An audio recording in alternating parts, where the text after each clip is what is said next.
전 세계를 뒤흔들 꿈의 티켓이 열린다. 2018 평창 동계올림픽 대회 입장권 9월 5일 구매 시작. 안녕하세요.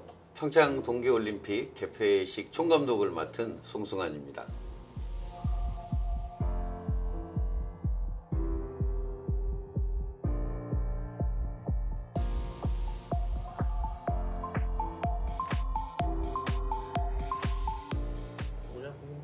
상당히 좋아. 이제는 감독님 같은 경우는 난타를 생각하면서 이제 한편의 뮤지컬을 짜마 상상하지 않을까.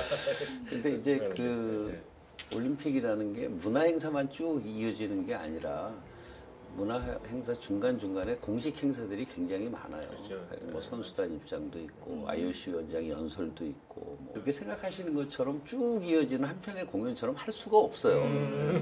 중간중간 공식 행사들이 다 끼어드니까. 다만 그 맥은 우리가 이렇게 이어가야죠. 그래서 그 맥을 잇는 것이 제가 아까 말씀드린 대로 한국인들의 열정, 또 평화라는 메시지, 그 테마는 쭉 이어가겠지만 가장 좀 관심 것 중에 하나가 이 성화 네, 어떻게 되느냐 이런 거잖아요. 근데 뭐 말씀드렸듯이 그게 IOC와의 비밀 준수 조약이 있어서 디테일한 얘기는 할 수 없지만 어쨌든 성화점화를 어떻게 하느냐, 오륜을 어떻게 만드느냐가 이제 올림픽 때마다 되게 관심사죠. 그 자연이 아름다운 곳이잖아요, 강원도는. 그렇죠. 겨울에 하지만 사실 봄, 여름, 가을, 겨울이 다 아름다운 곳이고. 그래서 그런 강원도의 자연을 활용한 그런 오륜을 만드는 연출안을 좀 갖고 있고요. 또 하나는 성화는 뭐 구체적인 말씀은 못 드리지만 어쨌든 88 올림픽을 하고 우리가 30년 만에 하는 올림픽이잖아요. 그렇죠. 그 30년이라는 그 기간을 우리가 느껴볼 수 있는 그런 의미의 성화점화를 좀 생각하고 있어요. 강원도 그만의 독특한 뭐 그런 문화 뭐 이런 걸 접목을 좀 하는 어떻게 그 부분이 참 이제 어렵더라고요. 이제 강원도에서 열리는 올림픽이고 이 올림픽은 항상 도시명을 하잖아요. 그렇죠. 영국 올림픽이 아니라 런던 올림픽이 아니고 러시아 올림픽이 아니라 소치 올림픽이고 항상 그 도시명을 하니까 평창이라는 도시가 굉장히 중요한 거죠. 근데 그렇지만 또 평창만의 올림픽은 아니잖아요. 이게 대한민국의 그렇죠, 올림픽이기도 그렇죠. 하고. 그래서 너무 강원도적인 것만 강조하면 야 이게 무슨 강원도 전국체전이야. 그렇죠. 대한민국의 올림픽 아니냐 이렇게 얘기하실 거고 너무 또 강원도적인 것이 없으면 아니 평창 올림픽에 왜 이렇게 강원도가 안 보이느냐 하실 테니까 정체성이 없다 뭐 이런 그런 얘기를 하실 테니까 그런 부분들이 연출안 짜는데 굉장히 좀 어려움이었어요. 그러나 어쨌든 강원도적인 특성을 살리려고 애를 썼고요. 그래서 강원도에 아주 저희가 생각할 때 자랑할 만한 그리고 전 세계인들한테 내세울 만한 그런 장소성이라든가 혹은 또 강원도의 그런 문화라든가 이런 것들을 연출안에 녹이려고 애를 썼고요. 실제로 그런 것들이 연출안 안에서 아마 표현이 될 겁니다. 아리랑은 어떤 식으로도 음악이 됐든 뭐 무용이 됐든 가미가 되지 않을까요? 그 말을 못하게 해요. IOC가 있죠. 그래서 저건 강원도적인 뭐 음악이 분명히 있겠죠. 근데 그게 뭐다 이렇게 얘기는 제가 못하겠고. 저도 이거 여쭤보려고 했던 게 2년 전에 정선아리랑 메밀꽃밭을 얘기해 주셔서 그게 반영이 실제로 됐는지 좀 궁금했는데. 그건 이제 개막식 날 확인하셔야 돼요. 네. 잘 안 풀어놓으시네. 강원도를 공부 중이라고 답을 해주셨는데 그러면 그 감독님께서 강원도에서 찾으신 답은 어떤 거예요? 특정적인 것들을 생각했어요. 그래서 아까 말씀드린 대로 강원도의 어떤 특정적인 아름다운 장소라든가 강원도를 대표할 만한 어떤 음악이라든가 또 강원도를 대표할 만한 어떤 오브제, 소품이라든가 이런 것들을 저희가 뽑아내서 그런 것들을 연출안에 다 집어넣었죠. 관객들이 좀 공연을 보는 동안 가만히 앉아 있으면 너무 추우니까 많이 움직일 수 있게 하는 그 공연과 관객이 함께 인터랙티브 하면서 좀 많이 움직일 수 있는 그런 연출안을 만들어내는 게 두 번째는 그 우선 참여하시는 분들이 굉장히 좀 각자 정말 따뜻하게 입고 오셔야 될 것 같아요. 그래서 굉장히 실제로 그 릴레한메르 같은 굉장히 추운 지방에서 동계올림픽을 치른 나라들도 방한 대책이 뭐냐 그랬더니 따뜻하게 입고 오라는 홍보를 많이 했다는 거더라고요. 다른 데서도요? 양말을 2개 신어라, 옷을 몇 겹을 입어라, 뭐 이런 사실 어쩔 수가 없잖아요. 겨울에 야외라는 게. 근데 스키 때문에 동계올림픽도 할 수 있는 거잖아요. 스키든 뭐 이런 게 스키를 보는 것도 그 얼마나 춥겠어요. 그렇죠. 산에서 그거 실내가 아니잖아요. 하나님이 공동 제작자예요. 그날 하나님이 날씨를 어떻게 해주시느냐가 하나님의 공동이에요. IOC에 아주 그런 규정이 있어요. 그 컨티전시 플랜 규정이 있어서 40일 전에 결정해야 될 것들. 40일 전이라는 건 뭐 그런 일은 물론 없겠지만 뭐 지진이 일어나서 무너졌다든가 이런 이제 40일 전에 일단 컨티전시를 한번 점검하고요. 그다음에 48시간 전에 점검을 하게 돼 있어요. 48시간 전에 과연 제대로 할 수 있는지 어떤 것들을 수정해야 되는지 그 다음이 6시간 전에 마지막 회의를 해요. 그게 IOC 룰이에요. 40일 전, 48시간 전, 6시간 전. 그래서 경우에 따라서는 장소를 옮기는 플랜도 있어요.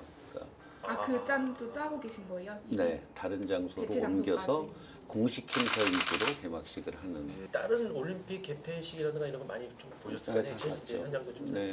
좀 인상 깊거나 실제로 하면서 좀 약간 반영이 될 만한 좀 그런 건 좀. 또 저희 예술가들이 그래요. 남들이 한 거하고 비슷하게 하기 싫거든요.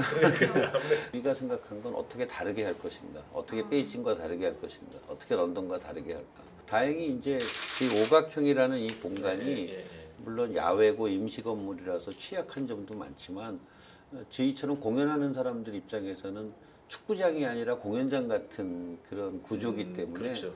오히려 그런 그라운드 구조만 갖고도 다른 나라 올림픽하고는 굉장히 차별화되는 개폐식이 모든 나라의 개폐식을 다 축구장에서 하잖아요. 직사각형에. 근데 우리는 최초거든요. 이렇게 올림픽을 오각형의 이런 원형 무대에서 하는 거는.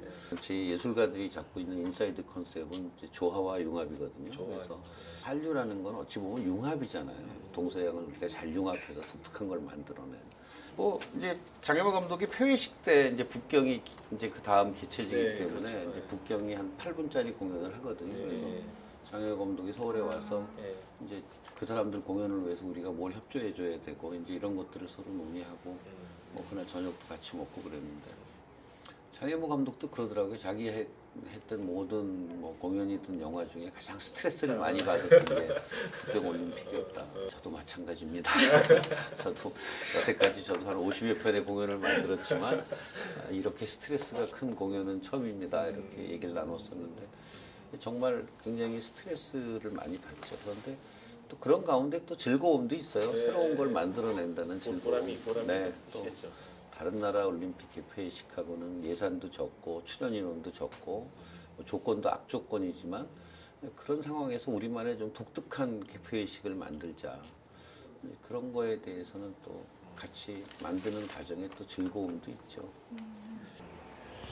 음악 쪽은 어떻게 지금? 우리 전통 음악과 현대 음악이 이렇게 융합된 그런 음악들도 많을 거고요.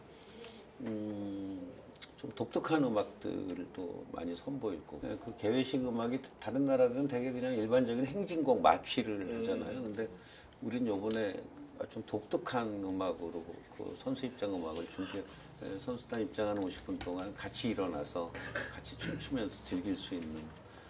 그래서 좀 추위를 좀 그래야 될 것 같은데요. 진짜 좀 동적인 더 쉽게 말씀드리면 이제 댄스 뮤직 같은 이제 그런 음악으로 작곡을 새롭게 편곡을 하고요. 평화라는 주제는 점점 지금 시간이 가면 갈수록 더 중요해지는 것 같아요. 유일한 분단 국가고 그런 의미에서 리우 올림픽이 주로 환경을 거긴 뭐 아마존이 있으니까 환경을 얘기했다면 우리는 분단 국가로서 평화를 얘기하는 게 가장 적절하지 않겠느냐. 그래서 오래전에 평화라는 주제를 정했던 거죠. 회식은 뭐 끝나기는 하지만 뭐 우리 말에 끝나는 게 끝이 아니라 또 새로운 시작이잖아요. 평창올림픽을 계기로 한국이 또 한 번 세계를 좀 리드해서 그 다음 세상을 우리가 이끌어 가겠다라는 그런 의지를 좀 회식에서는 보여주고 싶은 거죠. 그 열정을 표현하는 방법으로는 이제 우리의 전통 문화도 있고 또 현대 문화도 있고 또 우리가 미래의 세상을 좀 이끌어 가겠다는 우리의 좀 의지 같은 것도 있고 개회식에 그 출연하는 인원이 2,000명 정도 될 거고요. 그다음에 회식 출연 인원이 한 1,000명 정도, 한 3,000명 정도가 출연하게 될 거예요. 35대 정도 카메라로 중계를 할 거거든요. 35대. 그러니까 OBS가 한 35대 카메라가 들어와서 전 세계로 중계를 할 거예요. 미국 MBC도 약 한 35대 카메라가 들어와요. 그러니까 거의 70여 대의 카메라가 그 스타디움에 깔리게 되니까 이제 그런 우리 연출하는 얼마나 방송을 통해서 제대로 표현이 될지 이제 그런 것들에 대해서 계속 회의를 하고 그러다 보니까 뭐 평창을 자주 안 갈 수가 없죠. 이건 현장에서 또 회의해야 되는 게 많기 때문에. 혹시 그럼 이 중에 뭐 강원도의 주 인사라던가 꼭 대표한다기보다는 강원도에 우리가 표현하고자 하는 것을 가장 잘 표현해 주실 수 있는 우리 연출과 컨셉이 맞는 그런 이제 강원도에 계신 분들을 저희가 선택을 했죠. 강원도민이라든가 평창 네. 국민들한테 마지막으로 뭐 이렇게 기대하는 만큼 예. 그걸 성공적으로 이끈 사람들은 사실 관객이었잖아요. 월드컵도 그렇죠. 우리 관객이, 우리 응원 관객이 이 올림픽을 만들어냈고 정말 내일이라 생각하고 열성적으로 좀 정말 이 강원도민들의 열정을 좀 보여주셨으면 그런 부탁을 드리고 싶습니다. 감독님 입장에서도 2년이라는 시간이 넘게 운행을 하셔서 준비를 하신 거를 이제 꺼내놓을 날이 별로 안 남았잖아요. 기대되는 마음이 더 크신지 아니면 불안한 마음이 더 크신지 그 정말 솔직한 심정으로 하룻밤은 춘몽을 꿨다, 하룻밤은 악몽을 꿨다 그래요. 네. 네, 솔직히 말씀드리면 이 정도면은 됐어 이렇게 어느 날은 마음 먹었다가도 그 다음 날 또 회의를 끝내고 나면 이거 아직도 많이 부족한 것 같은데 뭔가 더 필요한데라는 생각도 들어서 정말 어떤 날은 악몽을 꾸고요, 어떤 날은 정말 좋은 꿈도 꾸고 왔다 갔다 합니다. 건강이 안 좋아지신 건 아니죠? 아니 뭐 덕분에 그냥 다 잘 버티고 있습니다.